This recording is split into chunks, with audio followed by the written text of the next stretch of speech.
Et bienvenue au webinaire francophone du VDI, Droits des femmes fondés sur le sexe. Vous pouvez lire notre déclaration sur notre site dans le chat et vous pouvez la signer.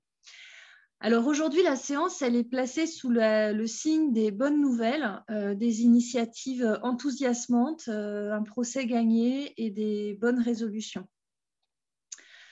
Je vais commencer par vous parler de ce qui s'est passé en France. Le VDI France, lors du vote de la loi sur les thérapies de conversion, a contacté les députés et les sénatrices et sénateurs en charge du vote de la loi. Et les 3 députés qui ont répondu à notre invitation ont été très étonnés d'apprendre ce qu'on avait à leur apporter.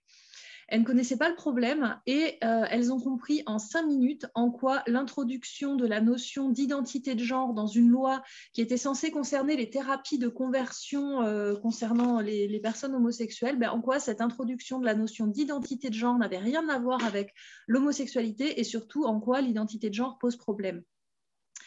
On a aussi récemment envoyé un dossier à la Mivilude, c'est la mission interministérielle de vigilance et de lutte contre les dérives sectaires, parce qu'en fait, en écoutant les témoignages des détransitionneuses et des désisteuses et les témoignages d'anciennes militantes transactivistes qui décrivaient les techniques de recrutement, de manipulation, d'isolement et de mise sous emprise de jeunes filles, ça nous a amené à penser qu'il s'agissait d'une dérive sectaire. Donc, je vous invite à écouter les témoignages de rebelles du genre, notamment le tout dernier, et puis, bon, ça va être dans le chat, hein. Et puis le témoignage d'Esther notamment, qui explique très bien quelles sont les techniques sectaires du mouvement transactiviste pour recruter des jeunes filles. Alors là, je vais vous parler du protocole médical prôné par les transactivistes.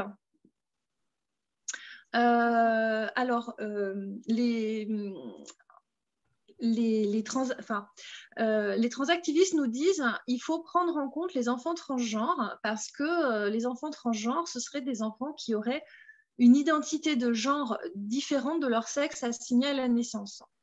Et ces enfants transgenres, selon les transactivistes, se suicideraient et leur suicide serait lié au fait qu'on ne respecte pas leur identité de genre. Nous, ce qu'on répond, c'est très grave en fait. Quand des enfants se suicident, c'est très grave et il faut absolument empêcher ça. C'est un vrai problème. On est d'accord avec eux là-dessus. Si des enfants se suicident, c'est un problème. Pour empêcher une épidémie de suicide, comme tout problème, nous, ce qu'on considère, c'est qu'on tente d'avoir une démarche rationnelle et une démarche scientifique. Et jusqu'ici, la démarche rationnelle et scientifique, c'est la plus efficace pour comprendre un phénomène et pour y remédier.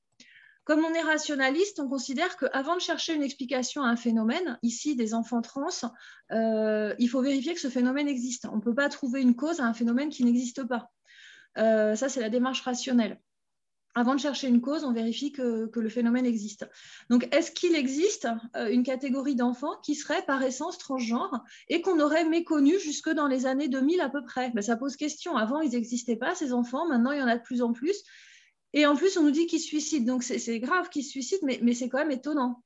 Donc, est-ce que ces suicides sont liés à la transidentité? Est-ce que l'identité de genre existe? Ça, on n'a jamais réussi à le prouver. On n'a jamais pu prouver qu'il y avait une âme féminine ou une âme masculine. On n'a jamais pu prouver qu'il y aurait une identité genrée et immatérielle qui serait extérieure au corps.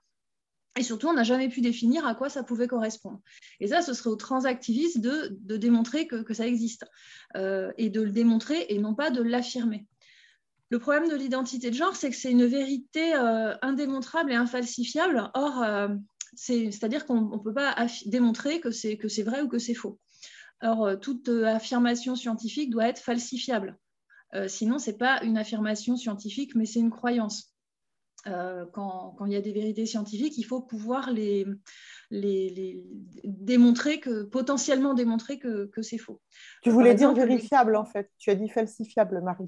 Falsifiable, non, falsifiable. En fait, une vérité scientifique doit être potentiellement falsifiable. On peut pas, c'est-à-dire que toute vérité scientifique, on doit pouvoir mettre en place un protocole qui démontre que c'est faux. Ah oui. Alors, si on n'arrive pas à démontrer que c'est faux, Ça ne veut pas dire que c'est vrai, mais c'est le principe d'une vérité scientifique, c'est qu'elle doit être falsifiable. L'existence de Dieu, on ne peut pas prouver que Dieu n'existe pas. Donc, ça ne peut pas être une vérité scientifique, c'est forcément une croyance. Donc, on est dans l'ordre de la croyance comme pour l'existence de Dieu. Bon, alors admettons, ça on met ça de côté, on admet qu'il existe des enfants trans et que ces enfants se suicideraient, ce qui est très grave, parce qu'ils ne reçoivent pas les traitements médicaux. Pour tout traitement médical, il faut qu'il y ait un protocole pour vérifier, d'une part, définir de manière objective ce qu'on cherche à traiter. Un traitement pour le cancer, par exemple, ça nécessite des méthodes pour diagnostiquer le cancer. Donc là, ce n'est pas le cas dans le cadre de la transidentité. Et ensuite, il faut un protocole pour vérifier, d'une part, que le traitement n'est pas dangereux, deuxièmement, qu'il est efficace, et démontrer si les bénéfices sont supérieurs aux risques. Parce que des fois, il y a des médicaments, des risques qui sont préférables à la maladie, notamment comme dans le traitement du cancer, il y a des effets secondaires, mais on considère que c'est préférable au cancer. Et donc là, on n'a jamais mis en place ce protocole concernant les traitements et les chirurgies de réassignation de genre. Donc là, ça pose vraiment problème, puisque tous les protocoles médicaux habituels, en fait, rien n'a été fait pour les traitements de transition. Il n'y a pas d'études, et ça c'est complètement une aberration scientifique et médicale. D'autant plus que les traitements prônés par les transactivistes ont des effets à long terme et sont vraiment très lourds. Donc il y a d'autres traitements qui sont proposés par rapport à la souffrance liée au genre, c'est ce qu'on appelle les thérapies exploratoires. Il s'agit d'explorer les causes du mal-être d'un enfant et de définir la cause. En fait, est-ce que c'est dû à la transidentité ou à autre chose? Et ça, ces thérapies exploratoires, c'est complètement critiqué par principe par les transactivistes. Et la deuxième série de thérapies, donc il y a les thérapies exploratoires et les thérapies affirmatives, donc ça, c'est les thérapies que prônent les transactivistes, c'est le fait d'affirmer l'autodiagnostic de dysphorie ou de transidentifié ou de transidentité qu'apporte le patient. Donc, c'est un peu délirant. C'est le patient qui arrive avec son diagnostic. Et surtout, il n'y a jamais eu d'études comparatives entre les thérapies exploratoires et les thérapies affirmatives.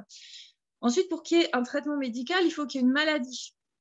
Sinon, il n'y a pas de traitement médical. Donc, mais les transactivistes disent que la transidentité n'est pas une maladie et ils veulent faire admettre la transidentité comme étant du même ordre que l'homosexualité. Or, il n'y a pas de traitement par le simple fait qu'on soit homosexuel, on n'a pas obligatoirement un traitement. Contrairement à ce qu'ils disent de la transidentité, qui ne serait pas une maladie, mais qui nécessiterait systématiquement un traitement. Donc, être trans, ce ne serait pas une maladie, mais ça entraînerait un besoin de traitement. Pourtant, la dysphorie, elle est quand même reconnue médicalement comme une souffrance psychique, donc comme une maladie diagnostiquée par les médecins. Mais les transactivistes refusent le diagnostic et se déclarent plus compétents que la médecine à diagnostiquer la dysphorie, qu'ils confondent avec le fait d'être trans, puisque le fait d'être trans, ça peut inclure plein de situations, notamment le fait de ne pas se conformer aux stéréotypes, donc ça, ce qui n'est effectivement pas une maladie, puisque ça ne fait pas souffrir en soi de ne pas se conformer aux stéréotypes, et qui n'a rien à voir avec la dysphorie. Alors, ils ont le droit de remettre en cause l'autorité médicale, ils ont le droit de remettre en cause tout ce qu'ils veulent, mais si on ne se fie pas à l'autorité médicale et à la démarche scientifique, on ne peut pas, dans le même temps, réclamer de la médecine des traitements lourds. Donc, rien n'empêche les transactivistes de traiter la dysphorie, donc qui ne serait pas une maladie, avec des traitements homéopathiques qui ne nécessitent pas de prescription médicale. Là, il n'y aurait pas de problème.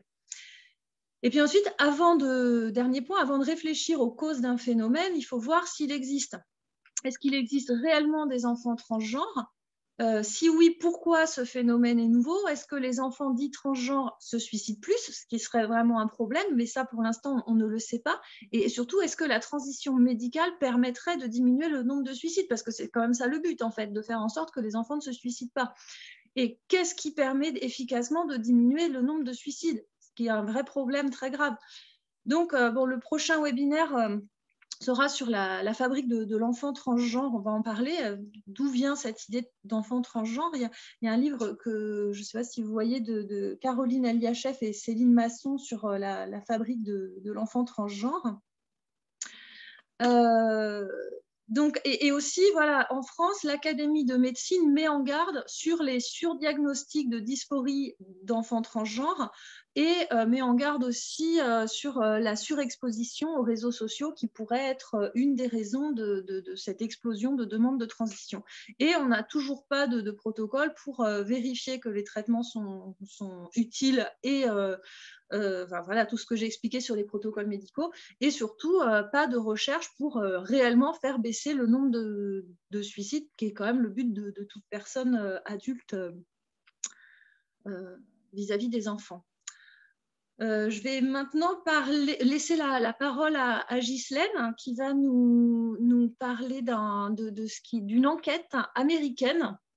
Donc voilà, je laisse la parole à Ghislaine.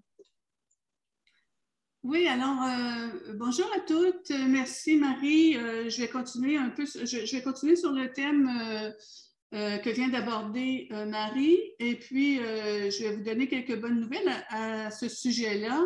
Et puis, j'aimerais aussi préciser que par rapport au prochain webinaire sur la fabrique d'un enfant transgenre dont vient de vous parler Marie, eh bien, les autrices de ce livre, c'est-à-dire Céline Masson et Caroline Eliachef, sera parmi nous. Alors, ça aussi, ça fait partie des bonnes nouvelles de la journée.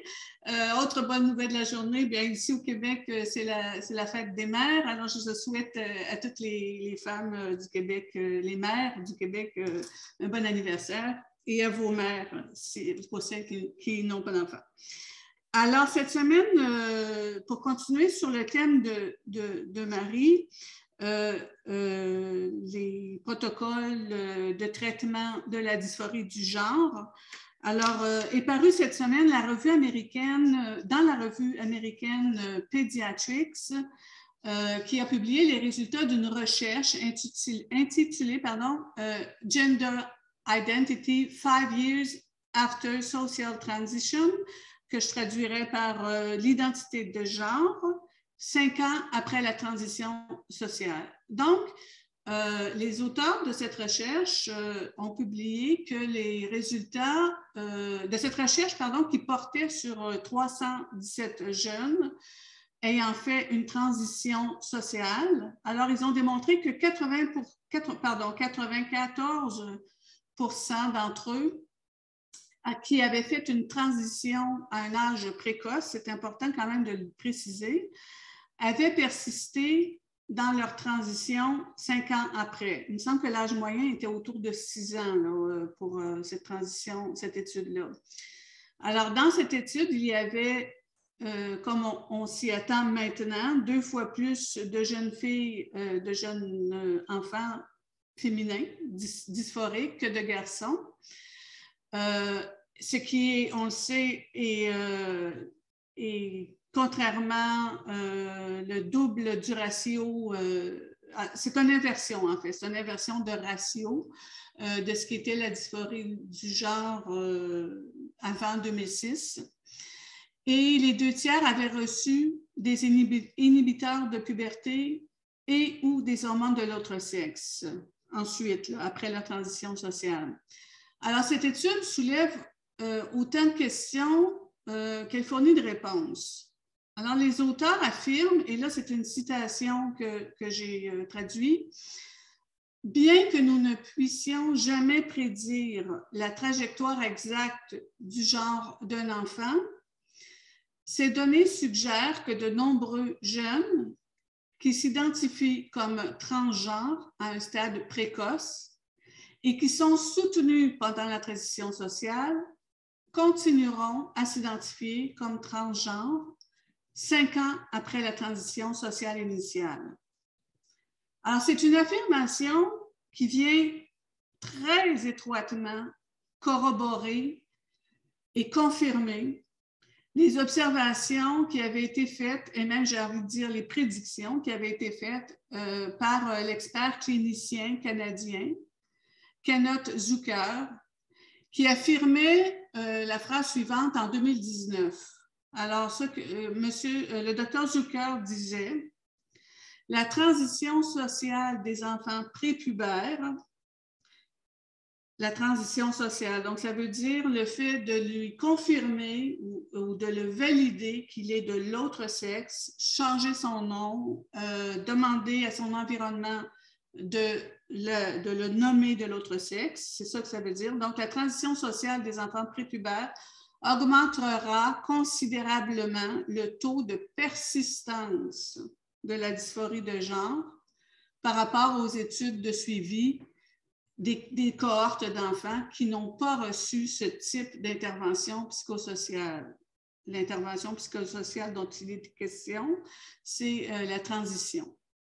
Donc, autrement dit, plus la société validera le sentiment d'inadéquation de l'enfant d'avec, excusez-moi, je viens de me perdre, là, de l'enfant, pardon, d'avec son sexe et sa biologie, plus celui-ci aura des probabilités de persister dans son sentiment d'incongruité avec son corps biologique. Donc, les auteurs de la recherche confirment donc qu'une transition sociale chez les enfants prépubères est une forme de traitement psychosocial qui vise, là je les cite parce qu'ils disent bien qu'ils visent, ils ne disent pas que le traitement réussit. Ils disent que le traitement vise à réduire la dysphorie de genre, mais qu'il y a pour conséquence probable de les soumettre à des traitements biomédicaux ultérieurs tout au long de leur vie et potentiellement à des chirurgies, ce que nous savions déjà. Alors, les conclusions de cette recherche démontrent que la transition sociale d'un enfant cimente vraiment une identité transgenre et qu'elle exclut d'autres options, notamment l'émergence et l'acceptation d'une homosexualité latente ou la résolution de la dysphorie de genre. Alors, les conclusions indiquent aussi que la transition sociale augmente les probabilités d'intervention médicale. C'est ce que ça veut dire finalement. Alors, cette étude a de sérieuses implications, vous le comprendrez, notamment sur la gestion des enjeux dans les écoles et l'environnement scolaire. Alors, quand on comprend donc, on est obligé de comprendre et de tenir cette conclusion, c'est que plus un enfant, plus l'école favorise la transition sociale, plus il affirme l'enfant, plus il cimente la dysphorie de genre chez cet enfant, plus l'enfant va persister. Alors, on pense en France, je pense particulièrement là, à la circulaire Blanquer, qui est destinée au protocole et aux politiques, comment traiter les enfants qui ont de la dysphorie de genre, qui se réclament d'un autre sexe. Alors, la façon dont sont perçus et interprétés les taux de persistance, de désistement et de transition est très différente, évidemment, selon que vous adoptez un point de vue de militant de transactivisme ou si vous adoptez un point de vue plus clinique, disons. Alors, on pourrait, par exemple, se sentir rassuré par les statistiques de cette étude-là, à savoir qu'un faible pourcentage d'enfants ont détransitionné après 5 ans. On pourrait être rassuré parce qu'on peut se dire qu'il y aurait une certaine authenticité dans l'identité dont ces enfants-là se réclament là, et surtout qu'ils ont été bien diagnostiqués. Mais si vous vous trouvez de ce côté-ci du débat, du côté clinicien, je dis ce côté-ci, de côté plus clinicien du débat,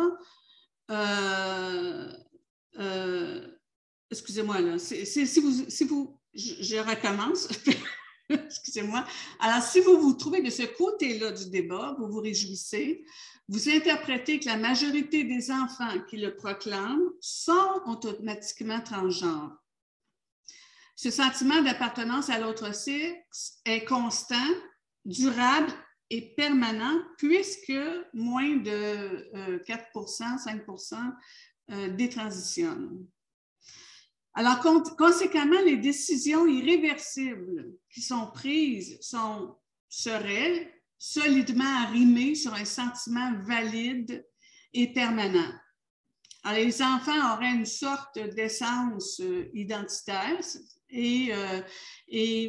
mais c'est comme l'a dit Marie tout à l'heure, c'est quand même une essence qui est invérifiable par d'autres moyens que la seule affirmation d'appartenir à l'autre sexe ou de ne pas en avoir, ce qui est encore ce qui se rajoute. Là, je parle de non-binarité, là, de ne pas en avoir ou d'en avoir deux, ou d'avoir les deux sexes.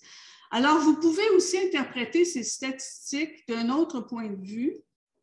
Alors, c'est-à-dire qu'un indicateur de persistance de l'ordre de 94 %, ça veut aussi dire que 94 % de ces enfants persistent à se sentir en décalage avec leur réalité biologique. Ce sont 94 % d'enfants qui n'arrivent pas à résoudre un sentiment d'incongruité physiologique. Ce sont 94 % d'enfants qui continuent à éprouver de l'inconfort avec leur propre corps, longtemps après avoir passé le cap de la puberté, peut-être pas toute leur vie, on ne sait pas parce que c'est sur 5 ans cette étude-là. Alors, ce sont aussi 94 % d'enfants qui auront besoin de médicaments, de produits chimiques, de chirurgies imparfaites. Et la plupart du temps, c'est des chirurgies qui sont insatisfaisantes pour surmonter cet inconfort. Alors, comment savoir, comme l'a amené brillamment tout à l'heure Marie, comment savoir ce qui est bénéfique pour ces enfants?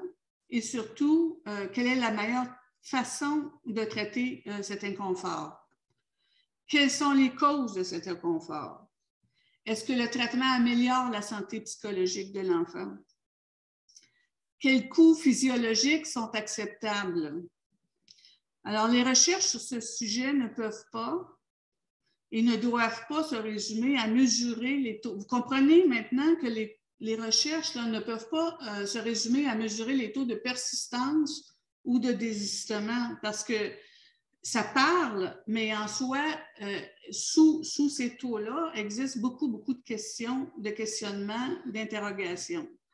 Alors, il faut que les cliniciens constatent, documentent et mesurent des résultats.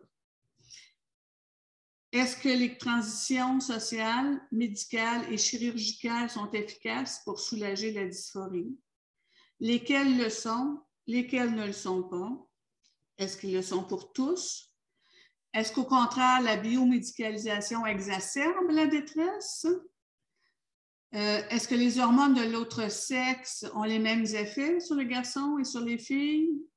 Quelles sont les causes de la dysphorie? Sont-elles les mêmes chez les garçons et chez les filles? Peut-on appliquer les conclusions d'études indifféremment chez les deux sexes? Ce qui a été fait d'ailleurs dans cette étude-là. Est-ce que les bénéfices compensent pour les coûts physiologiques? Est-ce que le taux de suicide ou de pensée suicidaire diminue après une transition? Parce que je pense que personne ne conteste le fait que les personnes aux prises avec la dysphorie du genre ont des taux de suicide supérieurs, mais est-ce qu'elles diminuent après le traitement qui serait une transition? Alors, a-t-on comparé l'efficacité à long terme des thérapies exploratoires dont Marie a parlé tout à l'heure et les thérapies d'affirmation sur des cohortes, avec des cohortes témoins aussi? Alors, tout ne va pas mal. Comme l'a présenté Marie, c'est la journée des bonnes nouvelles. Alors, la bonne nouvelle, je dirais, et même l'excellente nouvelle, et l'espoir sur ce sujet nous vient, comme bien souvent d'ailleurs, du Royaume-Uni en ce début d'année 2022. Alors, le rapport provisoire, peut-être que plusieurs d'entre vous ont surveillé. Moi, je l'attendais depuis fin 2019-2020. Il devait sortir en 2020. On est 2 ans plus tard. Alors, ça fait un bout de temps que je l'attends, ce rapport-là. Alors, c'est le rapport provisoire indépendant qui a été commandé par le ministère de la Santé de la Grande-Bretagne et est dirigé par la pédiatre britannique Hilary Cass. Alors, dans ce rapport provisoire, Mme Cass recommande au ministère de la Santé britannique que des données probantes soient recueillies à long terme, ce qui est excellent, incluant les taux de détransition et incluant les raisons, les causes du mal-être. Elle demande aussi que soient analysées et examinées les causes de la détresse provoquant ces dysphories ou accompagnant ces dysphories. Le rapport recommande que soit examinée l'influence des réseaux sociaux et l'hypothèse de contamination sociale. Le rapport recommande que soient examinés les effets physiologiques, psychologiques et l'efficacité thérapeutique des inhibiteurs de puberté et des hormones de l'autre sexe chez les adolescents et les jeunes adultes. Alors, la bonne nouvelle, c'est que le ministre de la Santé britannique, Sajid, je crois que c'est Saïd Javid, a demandé une enquête sur les pratiques thérapeutiques questionnables de la clinique Tavistock, qui est la principale clinique de genre à Londres. Et il s'est montré très alarmé par le rapport Cass, en fait. Il a témoigné d'être inquiété par le nombre d'enfants homosexuels qui ont été orientés vers des transitions. Il a demandé une enquête. Il a aussi été alarmé du nombre d'enfants qui présentaient des symptômes de psychopathologie concomitante associée et qui n'ont pas été évalués ou qui ont été ignorés dans le diagnostic et dans les traitements recommandés. Alors, la bonne nouvelle, c'est que les enfants britanniques recevront probablement des soins de meilleure qualité en Grande-Bretagne. Mais pour nous qui n'habitons pas la Grande-Bretagne, pourquoi est-ce que c'est une bonne nouvelle? Bien, c'est une bonne nouvelle parce que ces pratiques-là médicales vont être standardisées. C'est-à-dire que nous allons en profiter. Les données probantes, indépendantes, vont être recueillies, ils vont être analysées et elles seront disponibles, nous l'espérons. Je pense que les scientifiques vont la mettre disponible pour tous les chercheurs. Donc, nous pourrons bâtir ou avoir enfin cette information qui manque tant, les données probantes. Nous sommes confiants que ces informations seront partagées partout à travers la communauté et qu'elles serviront à mieux encadrer nos protocoles. Nous l'espérons. Nos politiques, nos directives, nos institutions et, je l'espère, nos écoles. Alors, il suffisait qu'un seul pays, il suffisait de la volonté d'un seul ministre de la Santé pour qu'enfin les intérêts politiques soient écartés de la recherche scientifique, enfin. Alors, je souligne, là, ces avancées n'auraient pas pu se faire sans l'implication et l'engagement et le courage des féministes britanniques que je salue et que je remercie aujourd'hui. Alors voilà, c'est terminé. Je repasse la parole à Marie. Merci beaucoup, Ghislaine. Et puis, tu disais effectivement que cette enquête, l'enquête dont tu parlais, parlait des jeunes enfants qui ont effectué une transition assez jeune et que parmi eux, 94% ont persisté 5 ans après. L'explication des transactivistes, ce serait de dire ces enfants sont réellement trans, mais en réalité, je ne suis pas du tout étonnée de ce chiffre parce que quand on écoute les détransitionneuses, les désisteuses, en fait, on comprend vraiment que c'est très difficile de revenir en arrière. Je vous ai parlé des podcasts de Rebelles du genre, mais il y a aussi des associations, notamment post-trans, qui proposent des témoignages de détransitionneuses. Il faut comprendre que c'est pas rien de transitionner. Le mouvement transactiviste fait en sorte d'inciter les jeunes à rompre avec leurs familles qui sont présentées de toute façon comme des gens méchants. Et puis du coup, très rapidement, les jeunes transactivistes se retrouvent dans une communauté dans laquelle il y a la menace qui plane d'être assimilée au TERF, sachant que si une personne est assimilée TERF, ensuite vont s'en suivre des menaces, des insultes et des violences. Donc, quand on fait partie d'une communauté, qu'on a été coupé du reste du monde et qu'on est dépendant de cette communauté, on n'a pas du tout intérêt à changer d'avis. Surtout que voilà, beaucoup de personnes trans n'ont plus de contact qu'avec les personnes de la communauté trans. Et puis aussi, en fait, tout le monde prend des décisions parfois en pensant que c'est une bonne décision pour soi dans le but d'aller mieux.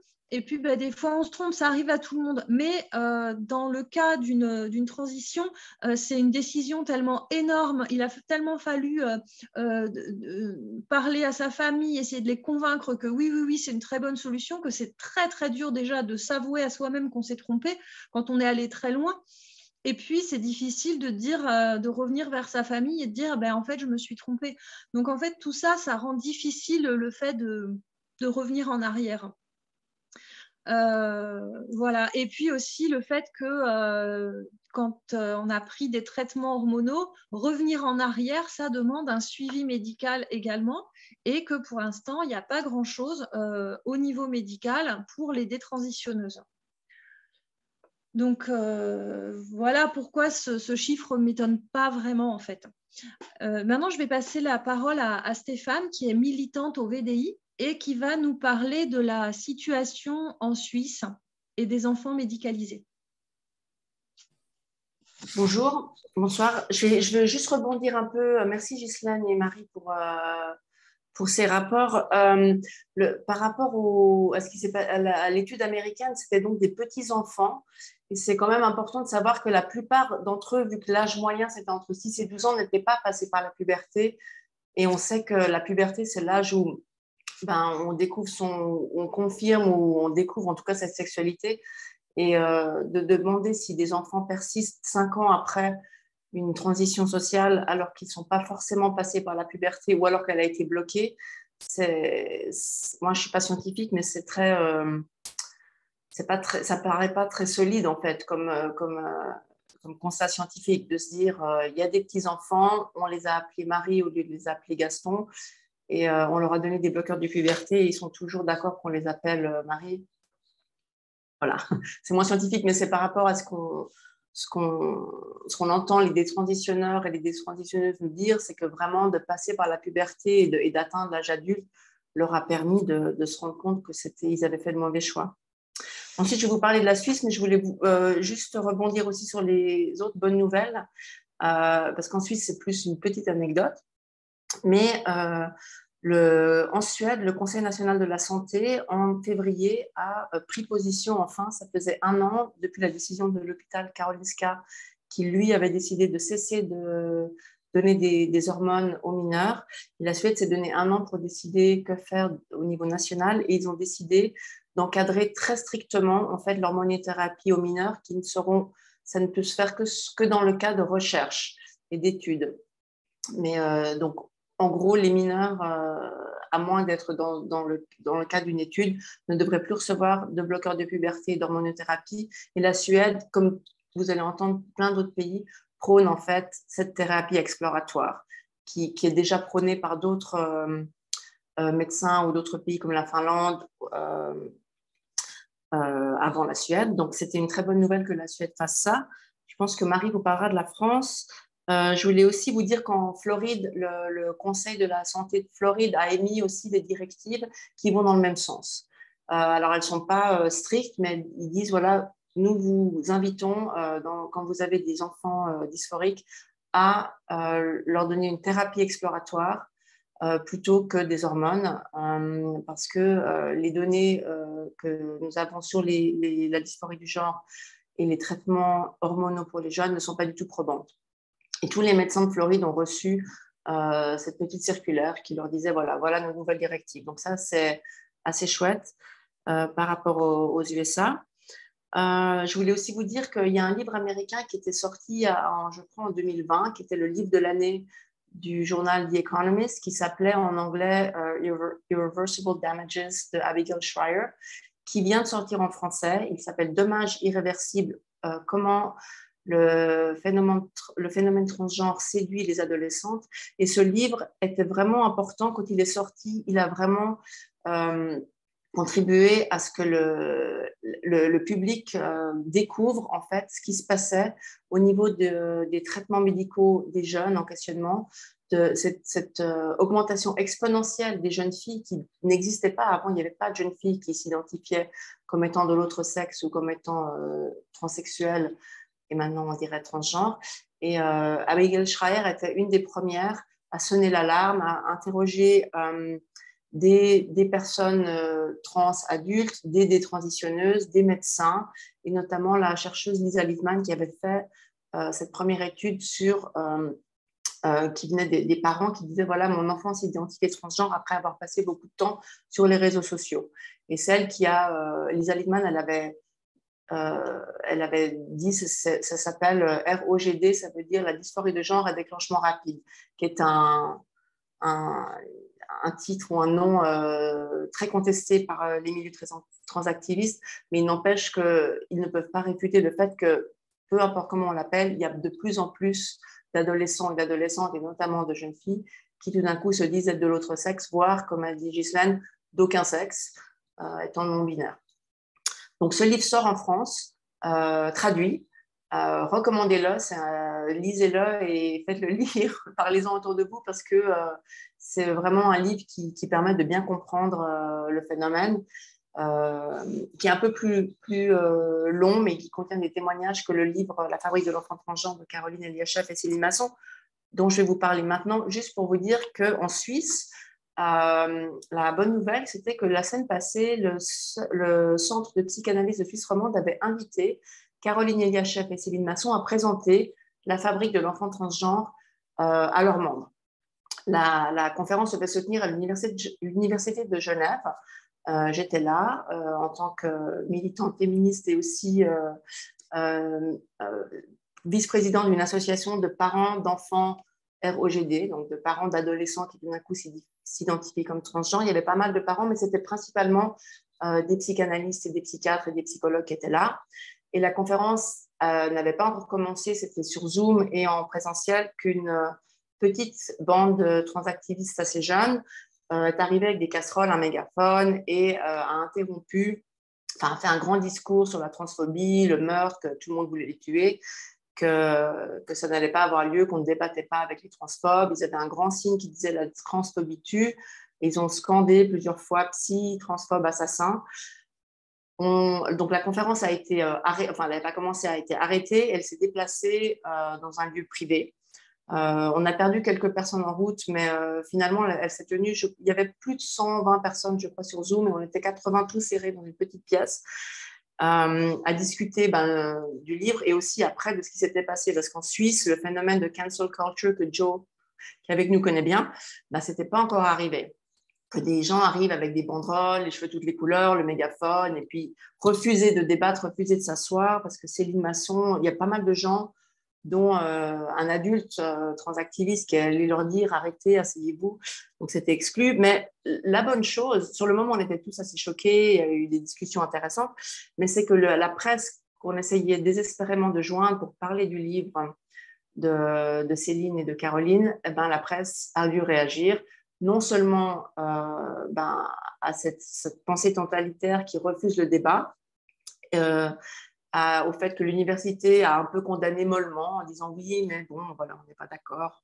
Nous, d'ailleurs, nous luttons contre la transphobie. Et aussi, le livre a été, du coup, présenté au grand public. Et puis, l'autre bon point, c'est que les politiciens à qui on parle depuis un moment sont de plus en plus motivés, en fait, à traiter de ces questions. Donc, c'était finalement une bonne chose parce que, les psys ont pu avoir la conférence et ils sont vraiment très demandeurs parce que l'approche transaffirmative les convainc pas forcément, en tout cas, ils sont très perdus. Ils étaient très présents. Et deux, le grand public, les politiciens, les médias, tout le monde a dû parler de ça. Donc voilà, ça c'était une bonne nouvelle sur fond de cancel culture. Et je crois que j'ai dit tout ce que j'avais à vous dire ce soir. Merci. et à très bientôt. Je repasse la parole à Marie. Merci Stéphane. Alors je vais revenir, puisque tu en as reparlé, du communiqué de l'Académie nationale de médecine en France, qui, je ne vais pas vous le lire en entier, mais qui appelle à une grande prudence médicale chez l'enfant et l'adolescent, compte tenu de la vulnérabilité, en particulier psychologique, des enfants et des adolescents, et des nombreux effets indésirables, voire des complications graves que peuvent provoquer certaines des thérapeutiques disponibles. Et il rappelle les décisions récentes de l'hôpital universitaire de Karolinska de Stockholm d'interdire l'usage des bloqueurs d'hormones. Ils appellent à une réserve quant à l'usage des bloqueurs d'hormones ou bloqueurs du sexe opposé et rappellent que les traitements chirurgicaux, donc mastectomie et les traitements chirurgicaux sur l'appareil génital externe ont un caractère irréversible. Il parle aussi du risque de surestimation diagnostique en disant que ce risque est réel, comme en atteste le nombre croissant de jeunes adultes transgenres souhaitant détransitionner. Donc, ils en parlent. Il convient donc de prolonger autant que faire se peut la phase de prise en charge psychologique. Donc, c'est toujours l'Académie nationale de médecine qui parle. Il recommande un accompagnement psychologique aussi long que possible des enfants et adolescents exprimant un désir de transition et un accompagnement de leurs parents. En cas de persistance, une prise de décision prudente dans le cadre d'une réunion de concertation pluridisciplinaire et la promotion de recherches cliniques, biologiques et éthiques, trop rares en France à ce jour à ce sujet. Et il rappelle que la vigilance des parents, les parents doivent être vigilants face aux questions de leurs enfants sur la transidentité ou leur mal-être. Et il souligne que le caractère addictif de la consultation excessive des réseaux sociaux, néfaste au développement psychologique des jeunes, et que ces réseaux sociaux sont responsables d'une part très importante de la croissance du sentiment d'incongruence de genre. Donc voilà, je pense que l'Académie nationale de médecine est très claire. Je vais passer la parole à Blandine du VDI France et de Rebelles du genre. Bonjour, bonjour à toutes et à tous. Donc moi, je vais faire un petit point assez rapide sur une... Vous m'entendez? Est-ce que c'est bon? On m'entend bien? Oui? Oui, on t'entend. Ok. Un point assez rapide sur le podcast, l'émission basée sur les témoignages que nous avons initié il y a quand même bientôt 1 an maintenant, puisque en fait, l'idée nous est venue au mois de juin dernier. Et on a pris un temps important de réflexion, de conception, etc., pour pouvoir faire un produit un peu intéressant et qui maintenant donc, publie depuis le 4 novembre, c'est-à-dire 6 mois. On vient de fêter nos 6 mois de publication. Donc, chaque semaine, 1 à 2 témoignages. En fait, on a publié pour le moment 32 témoignages depuis en 6 mois. Voilà, donc c'est un travail, bon, vous imaginez ou vous imaginez peut-être pas d'ailleurs, c'est un travail assez considérable.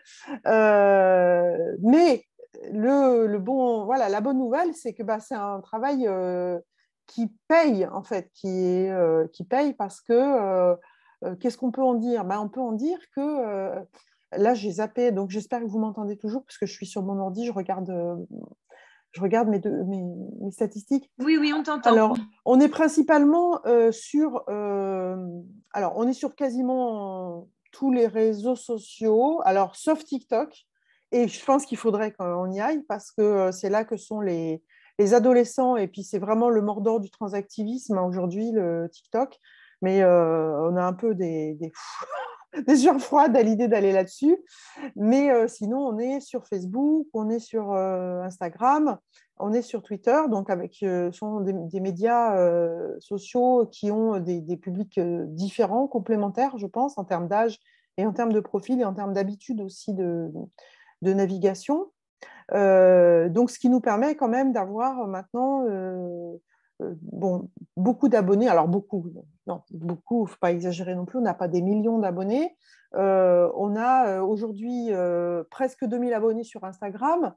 Donc, en partant de zéro, en 6 mois, c'est pas mal quand même.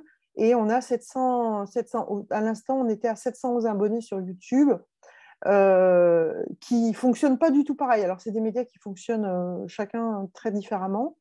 Et on est également maintenant présente sur toutes les plateformes importantes de podcast, c'est-à-dire Apple Podcast, Deezer, Spotify, Arte Radio et encore. Hein. Donc, on est référencé à peu près partout, ce qui fait que maintenant, on commence à toucher un public qu'on ne touchait pas du tout. L'intérêt d'être sur ces plateformes-là, c'est que le podcast, en fait, ça s'écoute en se promenant, en conduisant, etc., ce qui n'est pas du tout aussi pratique, par exemple, par rapport à YouTube. Ce qui fait que les gens qui écoutent les podcasts, en général, ils écoutent la totalité de l'épisode. Les épisodes durent entre, disons, les plus courts autour de 20 minutes, les plus longs jusqu'à presque 1 heure. Et donc, c'est intéressant parce que c'est une pensée complexe et ça ne s'exprime pas en 5 minutes, en fait. Hein. Alors, on a qui témoigne sur ce podcast? On a des femmes. Alors, ce qui est intéressant, on n'a que des femmes. On a choisi de ne donner la parole qu'aux femmes. Donc, on a des femmes très jeunes, à partir de 16 ans, et jusque tous les âges, en fait. Hein. Donc, vraiment, à tous les âges, on a des femmes qui témoignent. Et on a tous les profils, hein, tous les métiers, tous les profils, donc de lycéennes à retraitées, des enseignantes, etc.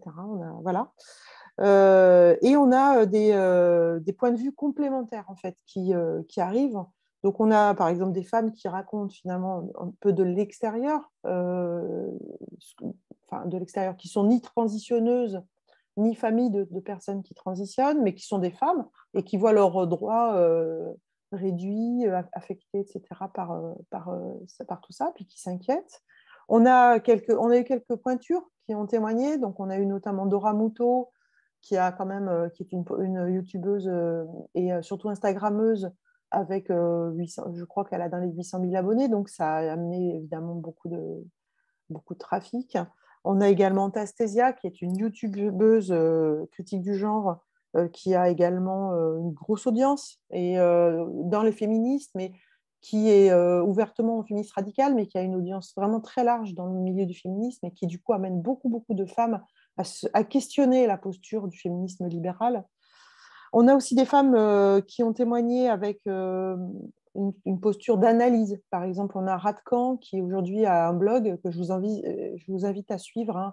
C'est vraiment très, très bien. Radcan, comme elle est à Caen, donc, et elle est Rad, donc Radcan, qui fait des statistiques, notamment sur les transitions, enfin, qui vraiment fait des calculs et qui démontre les fausses affirmations dans le milieu transactiviste.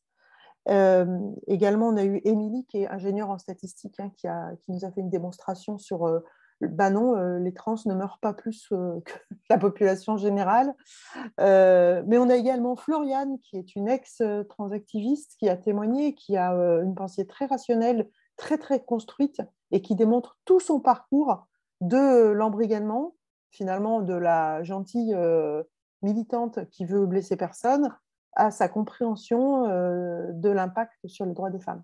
Donc là, c'est le dernier épisode, Floriane, l'épisode 32.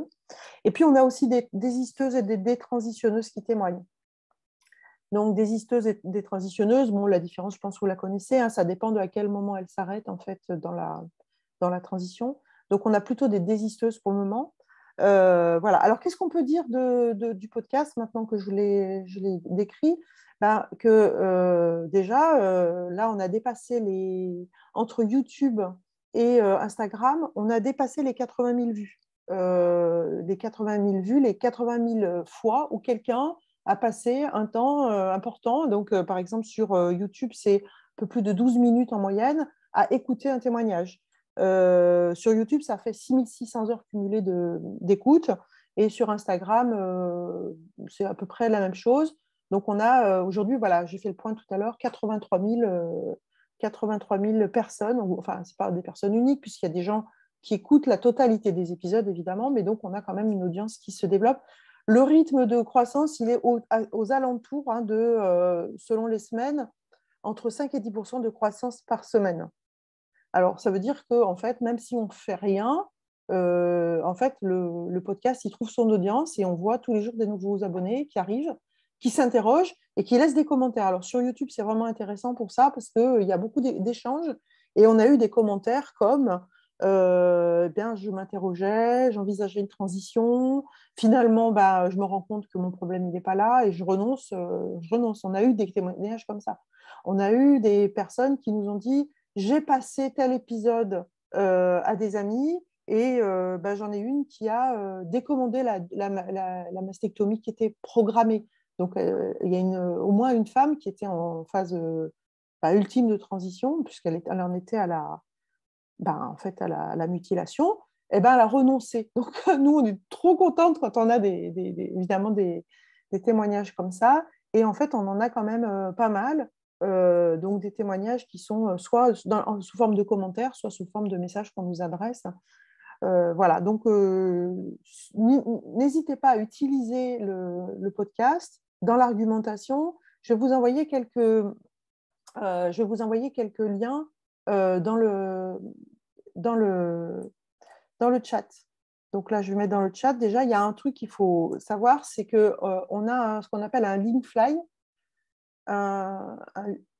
Il y a quelqu'un qui a écrit juste derrière moi.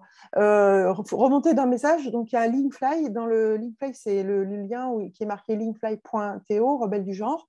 Dedans, il y a tout. Il y a les liens vers tout. Donc, s'il y a le lien, par exemple, si vous voulez témoigner, il y a le lien si vous voulez nous suivre sur les réseaux sociaux, il y a le lien vers notre Facebook, notre Instagram, notre Twitter. Abonnez-vous, faites abonner vos amis, communiquez largement. C'est un outil qui est fait pour ça, en fait. Et vous pouvez aussi vous abonner sur toutes les plateformes qui sont citées, YouTube, Spotify, Arte Radio, etc. Ça, c'est le remarquable travail de Camille qui est ici présente, Camille Girard. Voilà. Et donc voilà, on peut dire ça. Et ce qu'on peut dire aussi, c'est qu'on continue à chercher des témoignages. J'ai mis une liste dans le chat. On cherche des femmes qui accepteraient de témoigner pour compléter en fait les points de vue, donc des désisteuses, des transitionneuses, des femmes qui ont envisagé une transition qui ne l'ont pas faite, des femmes et des filles qui ont été poussées à la transition mais qui ont résisté, en fait, parce que malheureusement, c'est des choses qu'on entend. On aimerait rencontrer des femmes dont le conjoint s'est subitement transidentifié, donc là, c'est plutôt des femmes d'autoginéphiles, et des femmes mères, filles, sœurs de personnes trans, des victimes d'hommes transidentifiés qui ont connu des violences psychologiques ou des violences sexuelles. On commence à avoir quelques témoignages là-dessus, c'est quand même assez intéressant. D'ex-transactivistes, on sait qu'il y en a beaucoup qui quittent quand même le navire, parce qu'en fait, quand on est elles rentrent par féminisme et elles en sortent par féminisme. Hein, donc, on ne peut pas non plus dire que tous les transactivistes sont des personnes horribles, etc. Ce sont souvent des personnes qui n'ont pas poussé la réflexion jusqu'au bout. Mais quand elles réfléchissent, elles ouvrent les yeux, en fait. C'est vraiment le témoignage de Floriane que vous pourriez écouter, hein, qui explique bien, finalement, cette espèce d'arnaque intellectuelle, émotionnelle, de compassion, dans laquelle on tombe, en fait, toutes les unes après les autres, mais dont on sort, et dont on sort un peu plus costaud, en fait. Hein, et c'est ça qu'on peut se dire. Voilà, et on cherche aussi des femmes qui ont soit perdu des compétitions face à des hommes transidentifiés, perdu un emploi, perdu des opportunités, en fait, à cause aussi des effets sur nos droits. Hein, sur nos droits, évidemment, parce qu'il y a quand même clairement une offensive masculiniste. Parce que là, on a beaucoup parlé des enfants transgenres ce matin, mais ce ne sont pas les enfants, en fait, les acteurs du mouvement. Derrière, il y a quand même quelques poignées d'hommes très violents, très misogynes, qui veulent détruire les droits des femmes. Voilà, donc finalement, les enfants, comme les femmes, sont les victimes de ce mouvement qui est très violent et très misogyne. Voilà, donc les bonnes nouvelles, c'est que ça marche, qu'on a de plus en plus d'abonnés, de plus en plus de vues. On a beaucoup de gens qui ne s'abonnent pas non plus, parce qu'il faut savoir que il y a ce qu'on appelle du doxing, hein, sur les réseaux sociaux. Tu es abonné à un tel, donc du coup, on ne peut plus être amis, on peut plus parler, etc., parce que tu es une sale turf. Donc, on a beaucoup de gens qui nous écoutent, qui nous suivent sans être abonnés. Mais bon, si vous pouvez vous abonner, c'est mieux. Enfin, je veux dire, c'est aussi une question, pour celles qui peuvent le faire, c'est bien de le faire. Parce qu'il faut, quand on peut dire son nom, quand on peut ne pas raser les murs, quand on a les moyens de le faire, c'est utile pour toutes celles qui ne peuvent pas le faire, en fait. Voilà. Je crois que j'ai à peu près dit tout ce que je voulais dire. Camille, tu veux compléter peut-être? Parce que les rebelles, je ne suis pas rebelle toute seule. Oui, Stéphane, excuse-moi, tu as tout à fait raison. Des jeunes qui témoignent et de plus en plus jeunes. On a le témoignage d'une jeune fille qui a 16 ans qui s'appelle Laurine, mais écoutez-la, elle vous donne des leçons de féminisme. C'est enthousiasmant. Enthousiasmant. Vas-y, Camille. Bonjour à toutes. En fait, à la base, je ne participais parce que je suis malade. Sinon, j'aurais été là dès le début.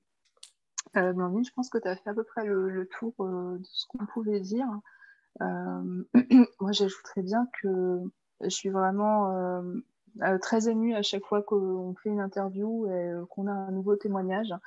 Et j'espère qu'on aura dans le futur pardon, de plus en plus de jeunes femmes, de filles ou de femmes qui oseront parler.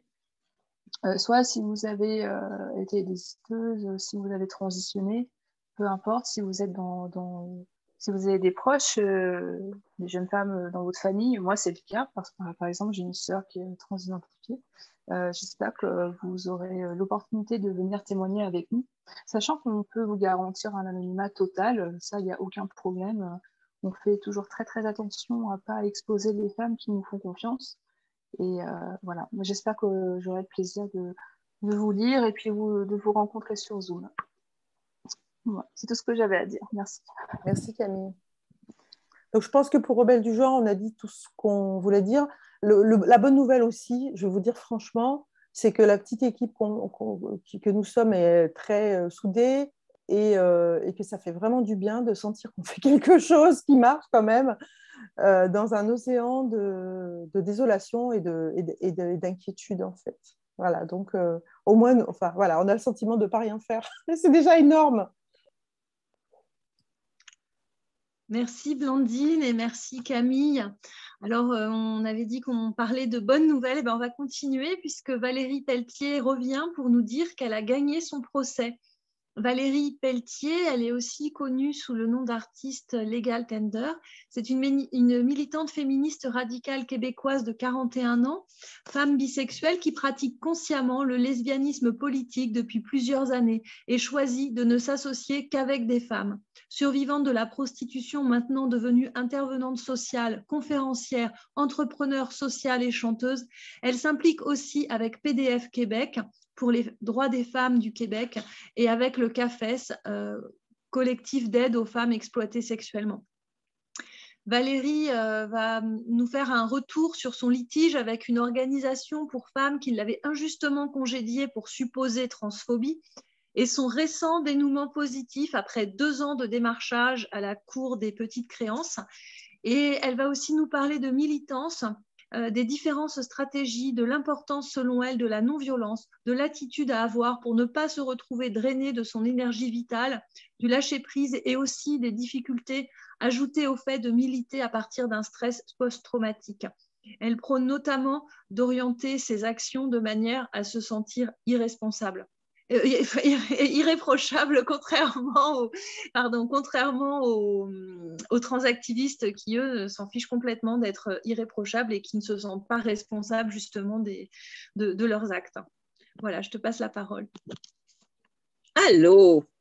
Je suis tellement contente que vous me réinvitiez. Pour celles qui aimeraient avoir toute l'histoire en détail, je l'avais racontée avec vous, avec votre podcast. C'était Camille qui était avec moi, qui animait, il y a 7 mois environ. Donc, si vous retournez dans l'historique des podcasts.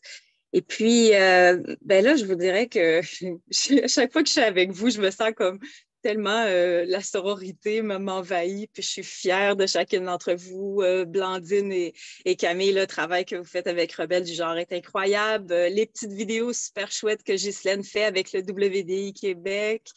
Vraiment, je suis émue parce que c'est fort de se sentir qu'on fait partie de quelque chose de plus grand que nous, puis qu'éventuellement, l'histoire va nous donner raison. Donc, ben, parfois, on ne perd pas notre énergie. Alors, mon combat contre mon ancien employeur qui m'avait injustement congédié pour transphobie aura duré environ 2 ans. Puis il y a eu un dénouement extraordinaire qui est vraiment dû au fait qu'il y a eu un changement complet d'administration là-bas. Alors, la nouvelle directrice, la nouvelle personne des ressources humaines se sont retrouvées avec ce dossier-là qui traînait, puis qui voyaient, OK, il y a une poursuite contre nous, mais qu'est-ce qu'on fait avec ça? Alors, ils m'ont contacté. Et puis, c'était la première fois que l'organisme me contactait parce qu'à date, je n'avais eu contact qu'à travers leur firme, leur assureur, en fait, qui s'occupe des sinistres parce que je suis un sinistre. Donc, c'était leur assureur qui me disait un nom intégral à ma poursuite. Ils refusaient par 3 fois, ils ont refusé par écrit la médiation, qui a toujours été mon objectif. Mon objectif, c'était pas de me rendre en cours des petites créances, c'était vraiment idéalement d'avoir une médiation puis d'avoir une entente hors cours. Mais donc, à travers leur assureur, l'organisme refusait de me rencontrer tant que c'était l'ancienne administration. Et là, tout à coup, je reçois un appel. Premièrement, je reçois une lettre comme quoi ils ont accepté la médiation. Moi, je suis flabbergastée. Et je reçois un appel de la personne des ressources humaines et j'ai au bout du fil une femme, contrairement à l'homme des ressources humaines qui était là avant, qui m'avait mis à la porte en 25 minutes sans raison valable. Donc là, je me retrouve à parler avec une femme qui semble avoir une humanité puis une ouverture. Puis elle m'explique qu'il y a en plus une nouvelle directrice, que tout a changé, puis que là, bon, on est en train de remettre le bateau à flot, là. Donc, alors, on est allé en médiation en avril dernier. Donc, c'est vraiment tout récent que j'ai gagné. Je dis que j'ai gagné dans le sens que je suis satisfaite du règlement. Je suis satisfaite du montant que je ne nommerai pas qui m'a été donné en dédommagement. Je suis satisfaite surtout de comment ça s'est passé. Donc, il y a une partie dans mon dossier qu'on s'entend que c'est parce qu'il y a de la bonne foi humaine là-dedans. Donc, ça se peut, si vous entamez des poursuites contre des employeurs ou contre des choses qui ont été faites injustes contre vous, c'est fort possible que vous n'ayez pas affaire à des gens qui de bonne foi. Je pense que ce qui a changé la donne, c'est que je me suis retrouvée avec des femmes nouvellement en poste de bonne foi qui voyaient que les prédécesseurs avaient commis des bourdes intégrales je ne suis pas la seule bourde d'ailleurs. Donc, elles se retrouvaient à devoir comme corriger le tir puis régler ces choses-là parce que sinon, en fait, ce n'était pas du tout à leur avantage qu'on se rende en cours parce que moi, ça ne me dérangeait pas. Ce n'était pas mon optimal, mais ça ne me dérangeait pas que ça se rende en cours parce que ça aurait libéré ma parole. Ça aurait fait que j'aurais pu les nommer, ça aurait pu être couvert par les médias, ça aurait pu, tu sais. Puis moi, n'importe quelle tribune qu'on m'offre pour discuter des problèmes de l'idéologie de genre, je vais les prendre. Donc, je pense qu'elles avaient vraiment intérêt à accepter la médiation et à ce que ça se règle en recours, ce qui a été fait. Donc là, on arrive là. Moi, je rencontre cette nouvelle directrice-là, puis on avait assigné par la course, c'était gratuit. On avait un médiateur qui nous offrait, je pense que c'est un 3 ou 4 heures qui est gratuit au départ. Je vous dis, c'est ça que c'est hallucinant parce que j'arrive là. Moi, là, je connais bien mon dossier. Là, ça fait 2 ans que je suis là-dedans, mais pour elle, c'est quand même relativement nouveau là, pour la nouvelle directrice. Donc là, j'avais vraiment besoin de recadrer le tout, d'expliquer c'est quoi les valeurs que je défends et c'est quoi l'injustice qui m'a été faite. Mais en plus, l'injustice qui est ajoutée, c'est le fait que je suis une survivante qui moi-même aurait bénéficié des services de leur organisme il y a quelques années. Donc, c'est ça que je ne m'en remettais pas. C'est comme vous avez congédié une femme qui peine pour s'en sortir, pour essayer de s'extirper de la pauvreté. Puis vous m'avez pris, par vous, je veux dire, les prédécesseurs qui ont fait ces mauvaises décisions-là. Donc, l'organisme avait complètement précarisé, isolé, parce qu'en plus, j'avais perdu mon emploi 2 semaines avant le début du premier confinement. Donc, tu sais, je veux dire, au niveau moral, moi, j'étais atterrée de ça. J'avais même plus mon équipe de travail à laquelle retourner. Donc, tu te retrouves, après, j'avais beaucoup de difficultés à avoir le chômage parce que le mec des ressources humaines d'avant avait tenté de me nuire en disant que c'était un départ volontaire et il avait écrit départ volontaire, ce qui m'empêchait d'avoir mon chômage, tandis que s'il avait écrit congédiement, ben là, tout aurait été bien. Alors, tout a été difficile dans ça. Alors, c'est ça que j'ai pu expliquer à la nouvelle directrice. Je me sentais tellement lésée en tant que femme, mais je me sentais doublement lésée en tant que survivante, qui est exactement la clientèle type que cet organisme-là tente d'aider. Donc, j'étais comme, c'est surréel. Alors là, je me retrouve devant une nouvelle directrice complètement empathique, vraiment à l'écoute, qui s'excuse pour les erreurs de ses prédécesseurs. Donc, moi, j'ai déjà satisfaction de ça. Et puis, en 1h15, je vous jure, c'était un moment de féminisme sublime. En 1h15, on signait notre entente de règlement hors cours. Et 3 jours après, j'avais l'argent dans mon compte. C'est hallucinant comment tout s'est bien réglé. Et puis, en plus, elle a ajouté quelque chose qui était hors de mes attentes. En fait, j'étais tellement touchée qu'elle fasse ça. elle a dit, réécris-moi quand tu es prête, là. On laisse la pression redescendre, on en revient. Puis quand tu es prête, réécris-moi, puis j'aimerais que tu puisses te sentir à l'aise de revenir à l'organisme, que ça soit pour juste voir tes anciens collègues ou si tu veux être bénévole, n'importe quoi. Donc, prochainement, parce que j'avais besoin, je vous expliquerai que par la suite, j'ai crashé puis j'ai eu des problèmes de santé parce que le stress, qu'il soit bon ou mauvais, ça habite dans le système nerveux puis ça nous affecte. Donc, là, prochainement, je vais retourner à l'organisme afin de revoir tous mes anciens collègues, revoir mon ancien gestionnaire, puis juste me sentir capable d'y retourner parce que c'est une ressource que j'aurais aimé avoir un lien. Et donc, c'était, en plus, bon, je m'étends là, mais moi, je suis en lancement d'entreprise depuis quelques années. Malgré ma pauvreté puis mes difficultés, j'essaie vraiment fort de lancer une entreprise d'économie sociale qui embaucherait strictement des femmes qui sortent de la prostitution dans le but de leur donner un revenu décent, des tâches agréables et décentes vraiment dans une non-hiérarchie sorore, leur offrir un contexte d'emploi qui est guérisseur, sans toute la hiérarchie, la masculinité, puis tous les risques qui viennent avec le monde du travail, qui font que les femmes préfèrent l'argent cash le jour même parce qu'elles ne sont pas capables d'attendre 2 semaines. Donc, ça fait aussi partie de mon projet d'entreprise d'être capable de payer les femmes le jour même. Parce que l'intuition que j'ai, c'est que c'est la seule façon qu'on peut vraiment compétitionner avec l'attrait de l'industrie du sexe et de l'argent. S'il vous plaît, regardez la taille de mes guillemets. Facile, c'est pas de l'argent facile, mais bon, quand tu vas perdre ton cellulaire, tu n'as plus de couche pour le bébé, qu'est-ce que tu fais? Donc, pour contrecarrer à la prostitution de survie, mon objectif, c'est de créer une entreprise d'économie sociale dans laquelle tu peux travailler à la journée, quand tu es disponible. Du genre, bon, je le dis, je suis en forme, je suis disponible, ma fibromyalgie m'atterre pas trop, je me sens capable de travailler, donc je viens donner un bloc de 4 heures. Donc, c'est ça que j'essaie de faire. Ça s'appelle le projet Boutique Legal Tender. J'ai une page sur Facebook depuis quelques années. Le projet a vraiment... c'est de plus en plus centré sur les femmes, évidemment. Au départ, je rêvais de lancer un centre communautaire. Bon, on réduit notre portée à ce qu'on pense qu'on peut créer. Donc là, ça serait une première étape qui viserait à sortir les femmes de la prostitution, mais je rêverais que ça s'ancre dans un centre plus large, multiservice, etc., en non-hiérarchie, blablabla. Je suis une anarchiste finie. Mais tout ça pour dire que ces fonds-là que j'ai gagnés le règlement de ce litige-là, ça me permet d'acheter des équipements. J'ai acheté des blocs de temps dans des ateliers d'outils partagés pour aller faire des coupes de bois, etc. Fait que là, je sens que je peux avancer. Mais ça m'amène à vous parler. Maintenant, on a compris la résolution de mon litige. C'était un moment de sororité vraiment glorieux. En fait, l'avocat nous a dit si toutes mes médiations se passaient comme ça. Il nous a vraiment dit chapeau à nous deux pour notre bienveillance, notre écoute l'une à l'autre. Puis moi, je comprends complètement son point de vue à elle aussi de se retrouver avec les problèmes de ceux d'avant. Et puis, j'ai senti, elle n'a pas eu besoin de dire qu'elle est d'accord avec moi sur la question de genre ou pas. Elle a juste dit, je comprends que c'est un sujet vraiment délicat. Et ce qui a été l'excuse se faisait au niveau que jamais on aurait dû te mettre à la porte pour ça. Parce que tu as le droit d'avoir tes opinions politiques dans ta vie privée. Puis de toute façon, mon opinion, elle est légitime dans un débat de société démocratique. Alors, comme vous le voyez, je ne fais jamais usage de stratégies violentes ou agressives. Donc, ça s'est tellement bien réglé. Mais par la suite, mon corps a crashé. Parce que même quand les choses arrivent et que ça va bien, c'est quand même un changement de pression. Tu sais, tu drives, là, tu carbures sur une adrénaline, sur des difficultés, tu es habitué de toujours pédaler, d'avoir un sentiment d'injustice profond. Une chose qui est super belle, là, c'est que j'ai fait un lapsus vraiment naturel. Genre, 2 jours après le règlement du litige, j'étais dans un endroit, puis je me suis permis de dire à la nouvelle personne que je rencontrais, que j'avais déjà travaillé à cet endroit-là. Tout à coup, je m'étais ressentie légitime de m'associer publiquement avec cet endroit-là et de le remettre sur mon CV. Parce que je l'avais enlevé de mon CV étant donné le litige en cours puis l'impossibilité de les citer comme référence. Donc là, c'est ça l'a changé la donne pour moi, mais mon corps a crashé.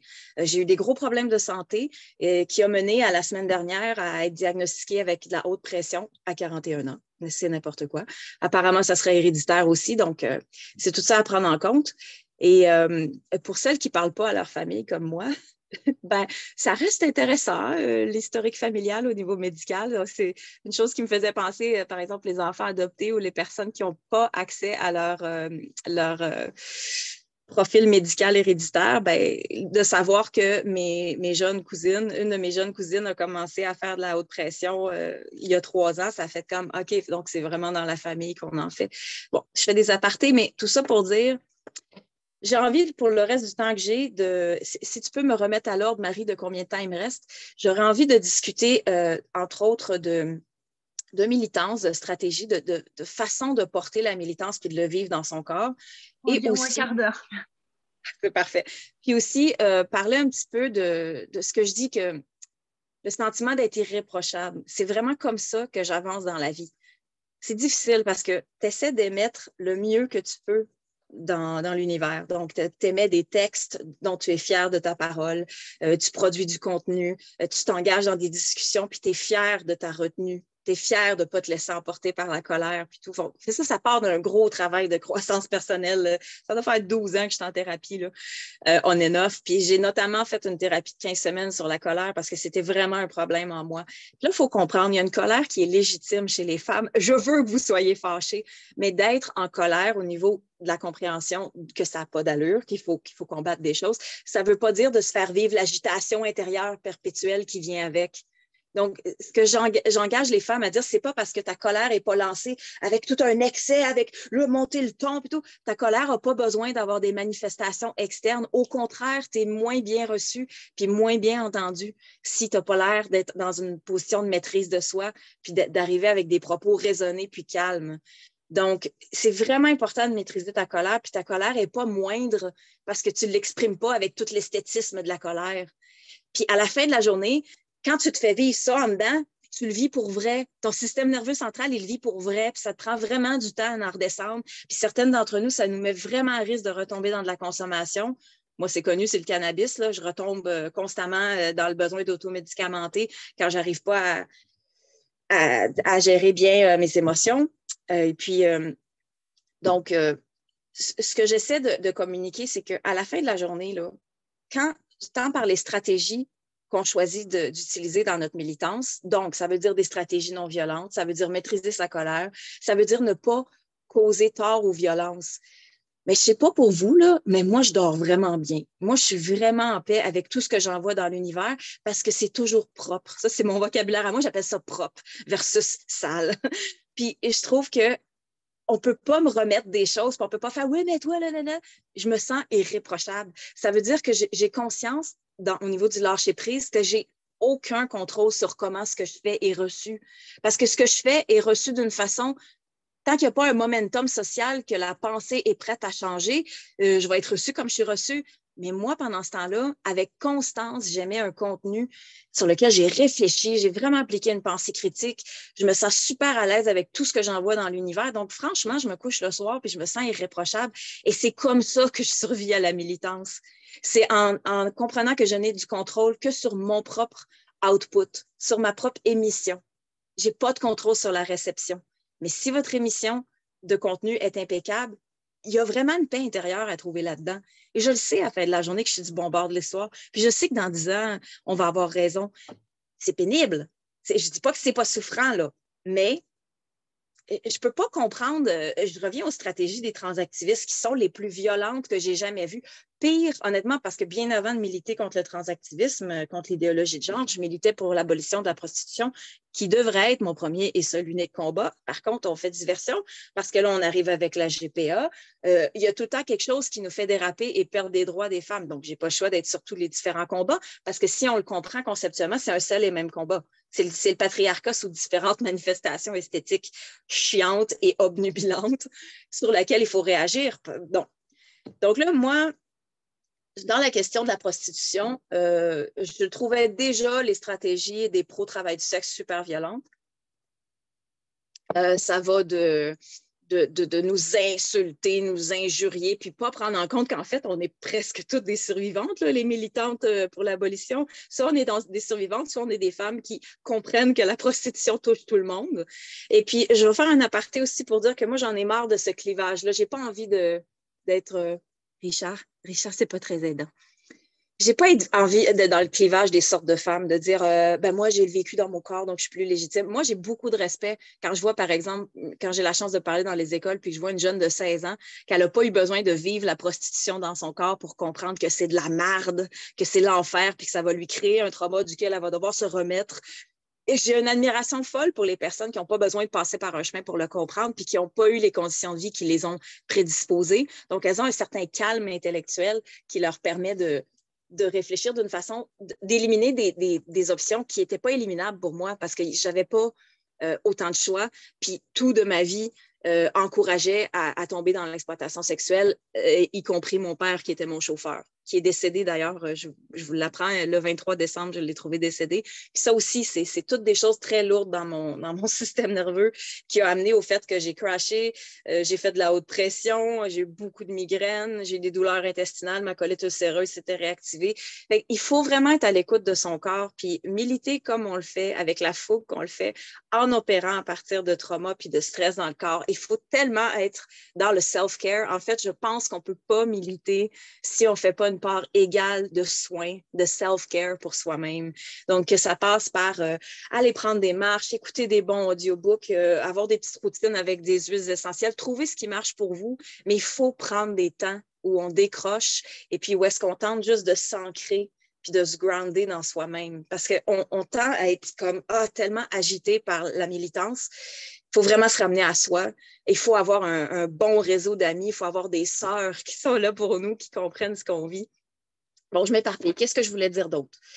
Parce que c'est tellement important, le sujet de la militante. Moi, je veux vraiment survivre longtemps en militant. Je ne veux pas arriver au point, je vois des femmes qui arrivent à une écœurantite aiguë, puis souvent, c'est les autres femmes qui nous font s'écœurer du mouvement parce qu'on fait comme sont incohérentes, sont aussi violentes, dépendamment dans quel mouvement. Moi, j'ai la chance d'être dans des mouvements féministes radicaux que je trouve très cohérents, mais c'est vraiment pas le cas de tout le monde.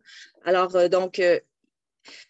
rappelez-vous, c'est dur, c'est dur, c'est dur. C'est la même chose que quand on voit une femme qui devient proxénète. Il faut se rappeler qu'on est en patriarcat, puis on n'a pas tout le courage d'être vraiment en résistance puis en état de cohérence avec nos valeurs. Donc, il faut se ramener au fait que cette femme-là qui cause du trouble, qui n'est pas prête à vraiment être cohérente, ben, elle est rendue où ce qu'elle est rendue. Puis il ne faut pas faire que parce que certains individus de sexe féminin sont aussi prédatrices et aussi méchantes que le sont les mâles.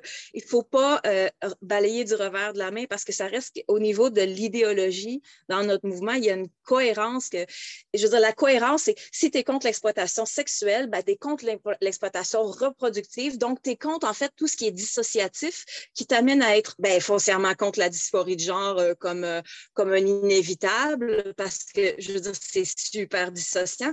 Donc, moi, à la fin de la journée, si je regarde l'ensemble de mes valeurs féministes radicales, derrière, il y a une réserve profonde à soutenir tout ce qui est dissociant. Puis ça vient vraiment de mon background en prostitution puis de mon écœurantite à combattre ça puis à voir combien de femmes que je tente d'aider sont tellement profondément dissociées qu'elles ne sont même pas en contact avec leurs sensations.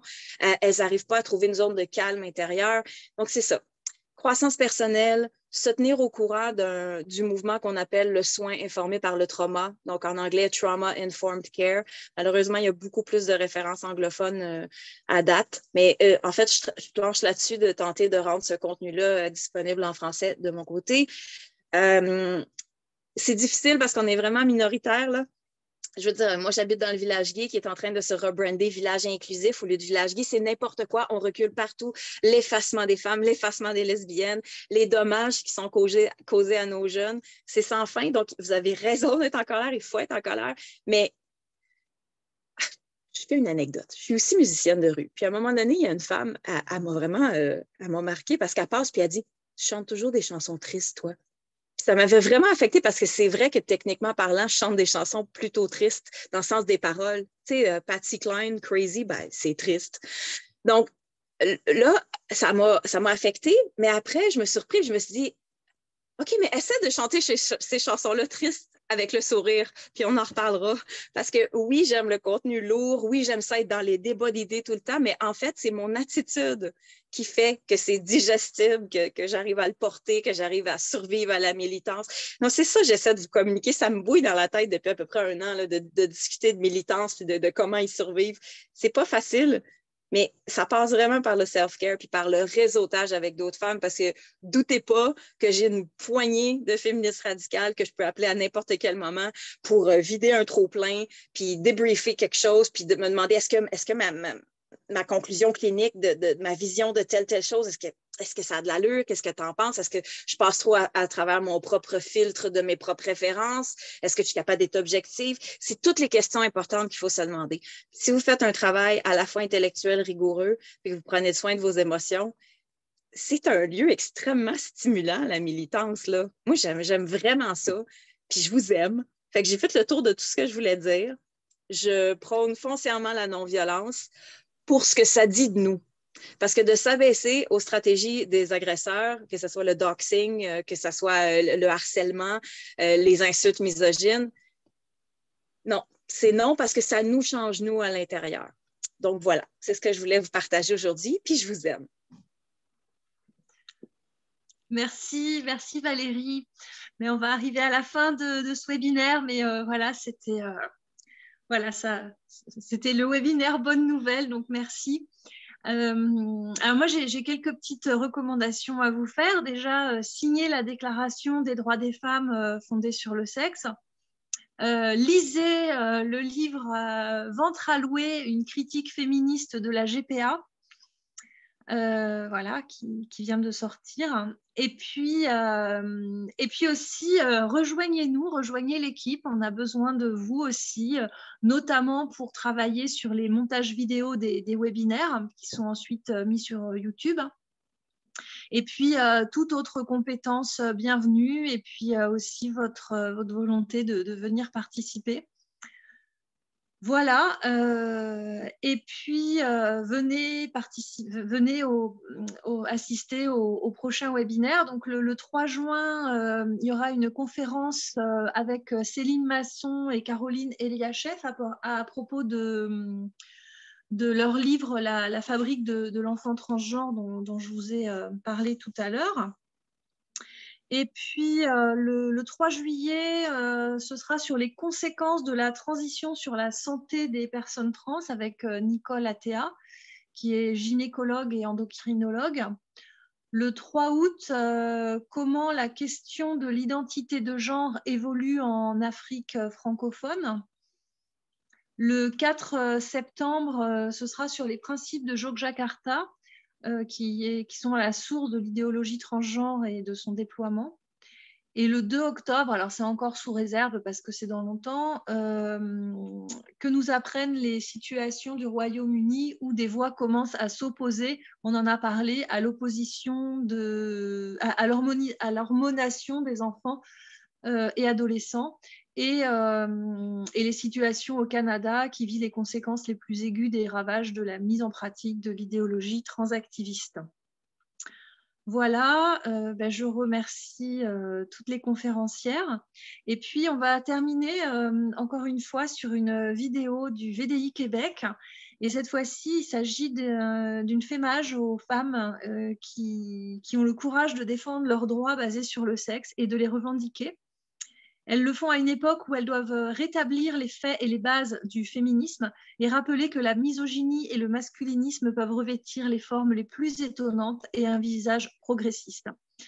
Cette vidéo, c'est un remerciement pour le travail de ces féministes et une manière de les faire connaître et reconnaître. Donc, les suffragettes de 2022, les femmes qui refusent de capituler. Donc voilà, là, on terminera sur cette vidéo. À bientôt, mois prochain.